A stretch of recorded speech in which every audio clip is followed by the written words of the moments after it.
November 1949. As winter began in Uttarkashi, Swami Tapovan, per his usual schedule, went down to Rishikesh, accompanied by his disciple Chinmaya, and stayed at the Brahmananda ashram. The Prashnopanishad was taught here from November 29th to December 22nd, 1949. It discusses life in detail. The answers to 6 key prashnas or questions are given, such as, how did life begin? How is this body held together? What is the nature of prana? What happens during sleep? What is the benefit of meditating on Om? And so on. The fire was now burning intensely in Swami Chinmayananda. He would engage in long discussions with Swami Tapovanam, and these discussions were so intense that others were intimidated to even approach the two as they sat on the veranda of Tapovan Kutiya. While in Rishikesh, Chinmaya would take a boat across the river to spend some time at Ananda Kutir. Reunited with his friends at the ashram, with great excitement he shared his newly found insights in the scriptures and his praise for Swami Tapovanam. Swami Shivananda listened to the lively and loving reports. It seemed that Chinmaya had found his true Guru and was going to be able to bear the life of austerity required to study under him. At that time, a letter arrived at Swami Shivananda's ashram. Mr. Kuttan Menon, a diabetic for many years, was ill and had written requesting that his son be allowed to visit him. Swami Shivananda granted permission. Chinmaya would take the long journey down to Kerala by train. It had been 10 years since Balan had left home and his family. He arrived at the house in Thrissur. Mr. Menon was sitting outside when suddenly a Swami, dressed in a streak of orange, blazed through the gate and prostrated at his feet. For a moment he was taken aback at seeing a holy man bow to him. But when he realized it was Balan, he hugged his son with tears of joy. Other members of the family crowded around them. The transformation of the radical youth to this Swami with blazing eyes made them all a bit apprehensive. Chinmaya would break the ice by saying, "Father, see, you always worried that I would grow bald if I oiled and fashioned my hair constantly.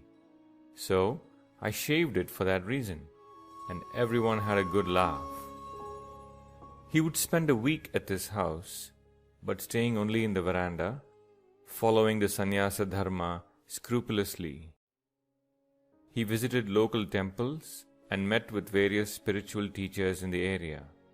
And because of his Divine Life Society connections, he was asked to give several lectures in the area. His father had accompanied him to one of his talks and was completely shocked at the real transformation he had now witnessed in his son. He described his feelings in a letter to Swami Shivananda. Revered Swamiji Maharaj, salutations and adorations. Many thanks for allowing Swami Chinmayananda to visit me in my sickness. He had been sent back from here on February 8th to reach there by Shivratri as desired by you. He continued, I listened to his lecture on the divine life and to his answers to various questions put by the audience. I was really surprised at the knowledge you have been kind enough to impart in him in such a short period of time. The lecture was so instructive. I am convinced that the whole audience had no further questions to ask after his clear explanations. I feel myself much honored and blessed by having such a son for whom God has been pleased to give such a saintly Guru. I have no regret at all that I had given my free consent to him to be a pupil under you and to serve you for all time. With prem and pranams, your humble sevak and admirer, V.K. Kuttan Menon. By the first week in April 1950, Swami Chinmayananda was again in Uttarkashi with Swami Tapovan Maharaj. From April 7th through the 27th, he studied the Mundakopanishad. After this, classes would begin on the great Mandukya Upanishad from April 30th through July 22nd. The sessions were quite intense. They covered the Mandukya as well as its Karika or commentary by Sri Gaudapada. Swami Chinmayananda was burning bright with the fire of knowledge fully lit and thirsting for more. And like always, he took careful notes, spending hours after each lesson going over each word to be sure no term was forgotten, no thought left incomplete, no insight left undigested. And any free time he had was spent meditating on the mountain sides or on the banks of the Bhagirathi. His eyes had become intense and unfathomable in depth. He entered new realms, which further opened up new springs of bliss. He was eager to share this wisdom with the world.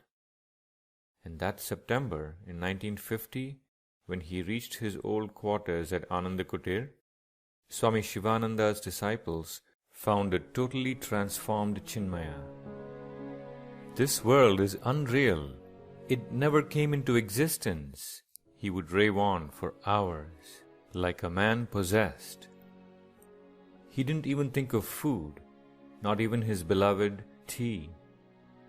A strong desire began to rise in him to reach out to the world and share this newfound knowledge.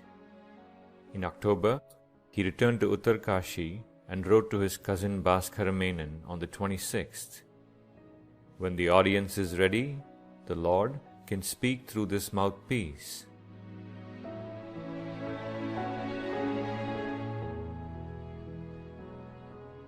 On the auspicious day of Vijayadasami, Swami Chinmayananda had an intense experience, and he shared it with his cousin in the form of a small handwritten booklet. Om. Chinmaya had no idea of writing any letter to anyone, but the accompanying is that which flowed out of this pen. Who guided it, this sadhu does not know. It was not the Swami's arrogating ego. It is written as it came. The actual text of this intense article, called Glory of the Mother, was later published in book form, and here are some snippets from it.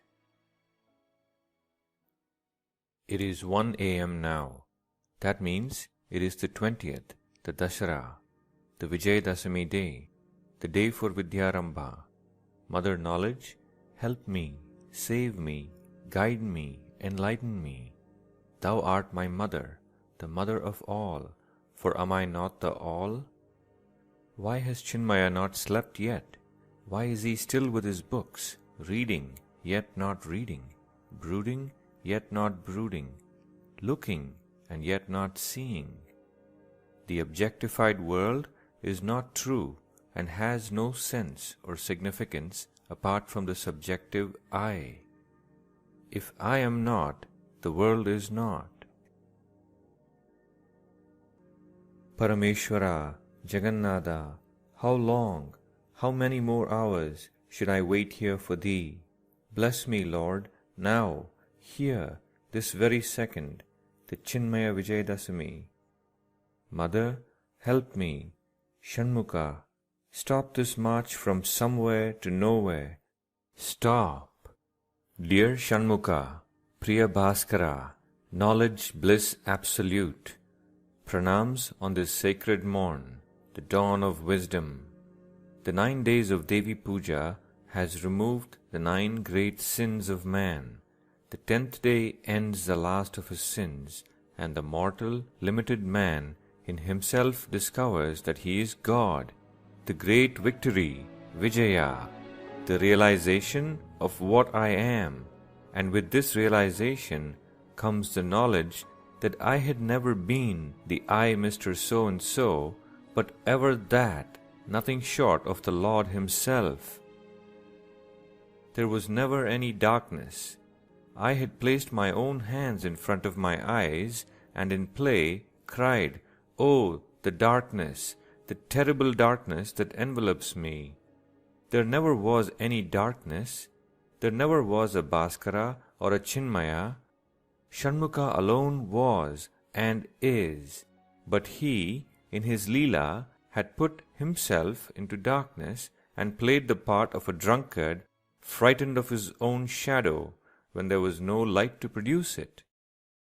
The eternal player removes his hands, the divine eyes open, light, dazzling light, the smile, the contented smile, joy, the joy eternal, Bhaskaroham, Shanmukoham.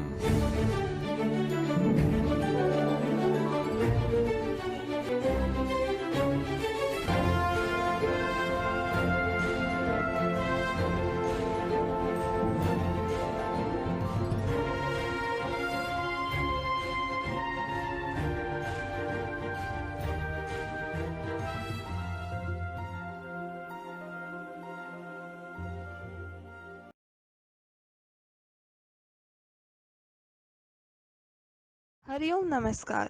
We are sure you liked the video. For more such amazing videos, subscribe to our YouTube channel and do not forget to press the bell icon.